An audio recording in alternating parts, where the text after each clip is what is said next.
এখন দেখে নেব বন্ধুরা, এই বছরের আর 2 মাস বাকি, আর এই মাসের 4-5টা দিন বাকি। তো লাস্ট 2024-এর অক্টোবর নভেম্বর আর এই কটা দিনের জন্য ইউনিভার্স ফিনান্সিয়াল কন্ডিশনের জন্য আমাদের কি মেসেজ দিচ্ছে, আমাদের ফিনান্সিয়াল কন্ডিশন কেমন থাকবে।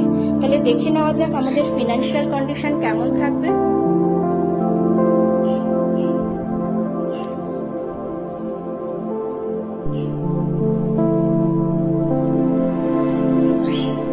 খুব পরিশ্রম করতে হবে ফিনান্সিয়াল স্টেবিলিটি আসার জন্য, খুব পরিশ্রম করতে হবে।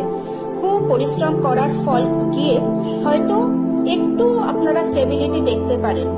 খুব যে সেরকম জীবনে টাকা পয়সা অঢেল আসবে, ফিনান্সিয়াল স্টেবিলিটি খুব যে আসবে সেরকম ইউনিভার্স আমাদের বলছে না। বছরের শেষ সময়ে 2 মাস আপনাদের খুব পরিশ্রম করতে হবে আপনাদের জীবনের গ্রোথের জন্য, কিছু অ্যাচিভ করার জন্য, ফিনান্সিয়াল গ্রোথনেসের জন্য, কেরিয়ারের উন্নতির জন্য। সব ক্ষেত্রেই আপনাদের অনেক পরিশ্রম করতে হবে। তবে হবে, আপনাদের স্টেবিলিটি, ফিনান্সিয়াল স্টেবিলিটি আসবে, কিন্তু বহু পরিশ্রমের পর।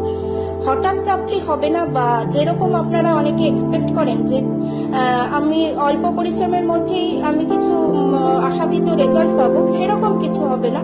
তবে হবে, আপনাদের একটু পরিশ্রম করতে হবে।